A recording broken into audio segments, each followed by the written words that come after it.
Hey, welcome to a new episode of Superhero Deep Dive, and I am your host, Jason. I have a fun show planned for today. This week I am going to be talking about the DC Comics character named Ice.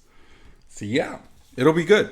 So before I get into it, I have to give my normal disclosures that the information pulled from different sources across the internet and may or may not be completely complete, but they do give a really good insight on the current superhero. And as always, if you are watching this on YouTube, a new video uploads every Tuesday. So thank you very much. Please like, subscribe, share, comment, whatever you need to do. If you're listening to this wherever you listen to your favorite podcast, welcome and thank you so much. New episodes should be uploaded every Tuesday as well. And on every Tuesday and Thursday throughout the day, I am also aired on Outworld Fleet Radio at www.un-con-ventional.com/radio. So yeah. All right. So Ice's real name is Tora Olafsdotter. She was born into a Norwegian Romani clan. And as a young child, Tora Olafsdotter began displaying a cryokinetic ability. Now and she was able to start controlling ice. And her father was desperate to hide this from the rest of the clan. He feared that Tora's grandfather would consider her the chosen one, the return of a goddess. And furthermore, he was concerned that his father would use Tora for criminal activities. However, one day Tora was playing soccer with some of the other girls. One got angry at her and began hitting Tora, which resulted in Tora using her powers to fend her off. This happened while Tora's family, including her grandfather, were close by, and because of this, Tora fled with her parents and sister to Germany. When Tora was 13, her grandfather tracked them down and tried to take her by force with the aid of his men. To defend herself, Tora's father told her to make it cold. She was reluctant, but then unleashed her powers. She actually froze her grandfather and his men to death. And unfortunately, her actions had also resulted in the death of her father. Tora then continued running with her mother and sister until an opportunity presented itself. Tora made a deal with the government, who moved her family to New Zealand. When she was in New Zealand, Tora joined the Global Guardians as Norway's member, replacing Ice Maiden. However, being ashamed of her past, she decided to lie about it. She began claiming to be a princess of an isolated tribe of magic-wielding Norsemen, as heroes came from a better stock than her. The UN funding for the Global Guardians was withdrawn in the wake of the Justice League's reformation as the Justice League International. Her friend Green Flame, which is later called Fire, which we will be covering next week, talked her into walking up to a Justice League International embassy and asking for a job. Remarkably, in the wake of Black Canary's resignation and the induction of several members, the shorthanded JLI took them on. So that's pretty cool. She she's very reluctant and kind of scared of her powers, and when she used it, she killed her grandfather, his men, but she killed her father as well. So that's a whole lot of guilt layered into that. Ice's personality was an amusing mix of girl next door wholesomeness and innocent abroad naivete. I don't know, it's just a fun word to say. All right, which served as a contrast to the impulsive, even problematic traits of her friend and teammate Fire. As a kind of duo, her friend and she had changed their names from Green Flame and Ice Maiden to Fire and Ice. Ice served with the Justice League International for years, remaining with the American branch even after they opened a European branch. And I think that's because she wanted to just stay away. She tried to flee from her past, and what better way than to just be in a totally separate area. Occasionally dated Green Lantern Guy Gardner, and even expressed an open crush, albeit unrequited, on Superman after he joined the team. Ice was even present at Superman's unfortunate death. She was one of the few Justice Leaguers still standing after Doomsday tore through the team. Now, at one point, her fate caught up with her, and she was killed by a villain called the Overmaster while under his mental influence. But before her untimely death, Ice displayed enhanced powers. And that could have been like, just in the heat of the moment kind of thing, like the adrenaline rush. But this was after a battle with her brother who had tried to conquer Ice's homeland. So, yeah. Now, there were some, Ice ghost sightings. I didn't really cover those. But this is kind of like a return. Barbara Gordon started a Birds of Prey team. And on a mission in Azerbaijan, I'm assuming that's the name. I'm sorry if I butchered it. She discovers Ice unconscious within a rocket red exosuit, which they wrest from the possession of an underworld figure, Karamov. With Karamov hiring the Secret Six to transport the exosuit, the Birds of Prey and Secret Six would come to blows after Big Barda and Huntress capture it. Karamov plans to use the resurrection of a goddess to manipulate the Russian people by playing on their superstitions about ice princesses, and to use her great power to make himself a powerful ruler. Kriot awakens the lifeless Tora. However, an enraged Ice unleashes her wrath upon both the Birds of Prey and Catman's Secret Six. She seeks to avenge her own murder. Huntress's mention of Guy Gardner, in addition to a hard slap, brings Ice back to her senses, while Deathshot dispatches Karamov, who, as her savior, retains some influence over Tora, and eventually Ice leaves the country in the company of the Birds of Prey. She later meets up with Fire at a facility belonging to the United Nations affiliated intelligence service Checkmate, as they talk about old times and try to catch up on current ones. So that's her basic history, kind of in a nutshell there. What do you guys think? What do you think of Ice? I always liked this character because of that kind of like girl next door attitude she had. Fire was definitely more impulsive and stuff, but Ice was always really reserved. She's kind of shy, and to me that's kind of an appeal because it's a very humbleness to her. But let me know, did I miss anything so far? If I did, you can always email me at b4itall@yahoo.com, or you can catch me on Twitter and Twitch and Instagram at superdeepdive, and use the hashtag superherodeepdive. I post on Twitter and I post on Instagram daily. I try to do fun superhero memes, just to kind of help liven things up. So yeah, feel free to add me, follow me, check it out, send me a message if you have any critiques, comments, requests, if you have questions about heroes, stuff like that. I'm completely open to discussion. But Ice's powers, she's got ice magic. Ice can at will project various forms and quantities of ice and snow through her hands. And, normally it's just enough to down an opponent. She can create platforms of ice upon which she can skate. And she is able to generate larger amounts of ice and snow and conjure massive icy figures. See, that's pretty cool. Like, she can make ice golems if she wanted. And some fun facts. Prior to the retcon of her origin in Justice League Generation Lost number 12, Tora had a brother named Ewald. So, that's pretty cool. And Ice's surname, which is Olafsdottir, literally translates to Olaf's daughter.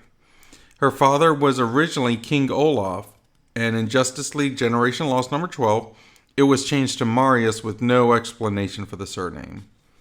So, and that's just one of those things they do. You take it with a grain of salt. She was in the 2011 short film, The Death and Return of Superman, and she was actually voiced by Chloe Dykstra, who is kind of like a geek female icon, so that's awesome. She was in the unaired television pilot and film Justice League of America. Not the newer one, not like the Snyder cut. This was done in the 90s. I believe it's on YouTube. And as always, if we have a question about something on YouTube, we will go and look live. So let me see. I'm going to YouTube right now. And I'll type in Justice League live action. Let's see here. Justice League live action. Let me see. I see some references to it. It was like on my second choice. There was a reference. I don't know. It's going to be something to look for. I'm going to have to look because apparently it was out there and it was bad. But just how bad is unfortunately not up to me. So, yeah. But she was also in the unaired television pilot and film on Justice League of America. Let's see. She was in Batman: The Brave and the Bold animated series. And she was also in the Robot Chicken DC Comics special. So that's a lot of her like fun facts and stuff. Like, you know, she's had little appearances here and there. You'll notice her because she's got normal white skin.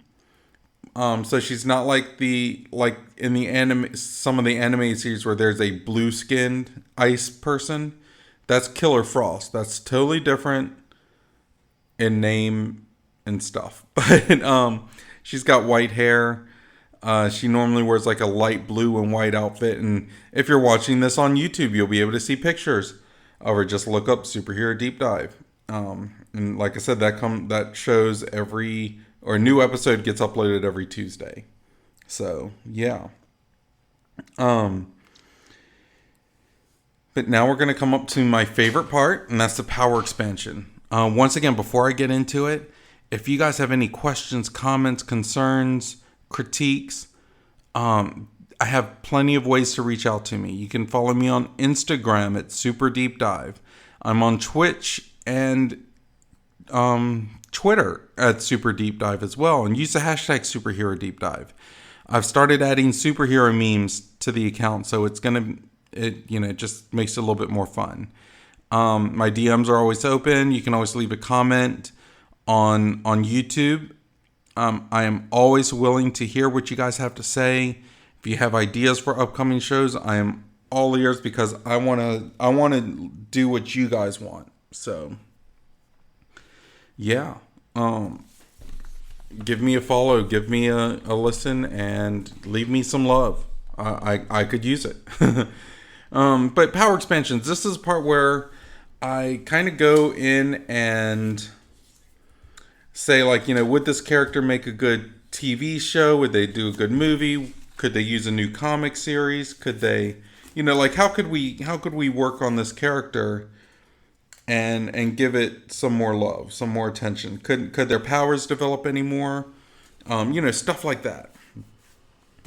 And with Ice, I've always loved the character because, you know, that girl next door innocence and that naive nature she had.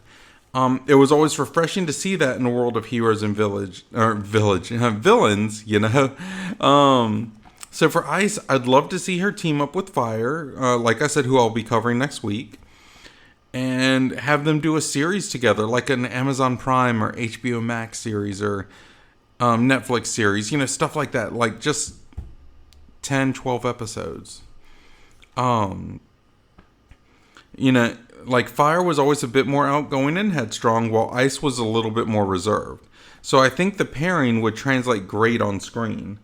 But who would I cast as Ice? And I'm not going to cast Fire right now because I'm going to save that for next week. But who would I cast as Ice?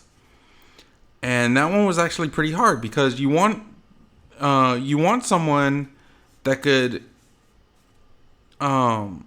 do innocent, but at the same time have that strength. And you also want to have someone that could pull off lighter colored or white hair, because that was kind of a trademark. You don't want to lose that. So for Ice, I would actually love to cast Lily Collins. Like, she's my choice. She was in Mirror Mirror, and she was in the movie Mortal Instruments. Because I know there was a TV show with that. But she was in the movie Mortal Instruments. She's always been a solid actress. But she's got this innocent look to her. And when I was looking up pictures of her, she actually pulled off blonde before. So I think it could transition to platinum blonde, white, or even, a silver tone. But who would be a good villain? I think that she originally died by a villain named Overmaster's hand. I looked up pictures of Overmaster. He looked like a generic supervillain. He didn't have anything really stand out worthy or unique about him, as far as I could see. But he was like an alien that destroys worlds that he finds unworthy. So I thought that would be a natural choice. But he obviously can't kill her in this. But what if? Now what if he, Ice is starting her descent into heroism,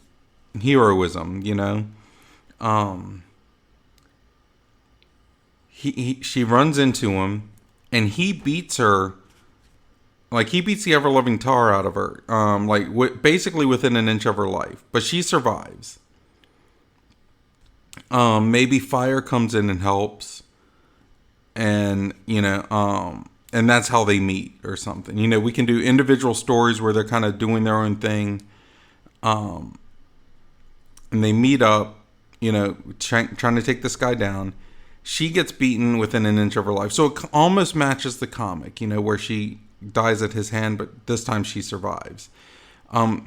She starts to build herself back up with fire, and they start working together to defeat him in like some kind of finale or something. And we don't have to have Overmaster be an alien. He doesn't have to be the alien despot, because I feel like that's been done a lot. But he could be some other powerful being that just has the urge to show dominance over someone else, and it's ultimately up to Fire and Ice to finish it once and for all. And the reason I say that is because, like I said, I think the alien thing is done a bit, and the the fact that he wasn't a big supervillain gives you a lot more freedom to do stuff with. Like in the Jessica Jones comic, or in the Jessica Jones Netflix series, they had Kilgrave, the Purple Man. Well, in the comics, his skin was purple, his hair was, everything was purple on him. And he could influence, like the powers were the same, but the looks are completely different. And it was fine because the Purple Man wasn't like such a major supervillain. He was a supervillain, but he wasn't like one of the big bads. So they had a little bit more freedom to do stuff with, and I think that's what they can do here. But and I think this could work because, I think it would work as a short series, and it'd be a good segue into other DC Universe stories. Because one of the things I've noticed with the DC Universe is that they have a rich catalog of characters, and but DC loves going with their big guns first. They love going for Superman and Batman and Wonder Woman. And granted, I loved the first Wonder Woman movie. It was probably one of my all-time favorite superhero movies. But Aquaman was a success, and he's not considered one of their big guns. DC literally has a series called Trinity, or had at one point, where it was Batman, Superman, and Wonder Woman. They were their flagship characters. Aquaman was always kind of in the background. Flash is more popular than Aquaman, but the Aquaman movie worked. Because they had a little bit more freedom. People didn't know a lot about Black Manta. They didn't know a lot about Ocean Master. So they could do these things and have a little bit more fun with the character. And, Aquaman didn't even look like Aquaman for the most part. Until he got like the orange suit, in the movie. So they really were able to do stuff like that, and it became a success with it. So they need to focus on that. I mean, and we've seen it work in the Marvel Cinematic Universe too. Ant-Man didn't need his own movie, but it worked. We can say the same thing for Guardians of the Galaxy. They were relatively, lesser known. They were definitely unknown to people that weren't into comic books. So, and they've had awesome movies. So, like the lesser known characters can work. It's just a matter of doing it. And I think they can do this here. That's why I think, like I said, that's why I think Aquaman was a success. And that's why I think that some of these other ones, like the Jessica Jones series, was overall pretty good. Because they were lesser known, people could do stuff with them and have a little bit more creative control or creative freedom. And you're not necessarily stepping on toes because the character hadn't been really established. But yeah, that's all I've really got for that. What do you guys think? I would love to hear your opinions. Are you a fan of ice? Are you a fan of fire? Like, do you have any ideas? Who would you cast as them? Did I make a good casting call? If you could develop their powers, what other stuff would you add to it? Like, I would love to see Ice actually, like, in the series or something, like, start to freeze someone's lungs so they can't, because she's freezing the moisture in their lungs, stuff like that. Just to debilitate them, not to actually hurt them, but to definitely take them out of commission for a bit. It's less violent. But what do you guys think? Let me know. Like I said, you can catch me on Instagram, Twitter, and Twitch at superdeepdive. Use the hashtag superherodeepdive. Give me a follow. Send me a DM. If you want to email me, I am up for emails at b4 it all. So it's b4 it all at yahoo.com. And you can also leave a comment on YouTube. And also please like, share, and subscribe and all that stuff. Because I'd like to build that up. I think it'd be fun to have that as an avenue.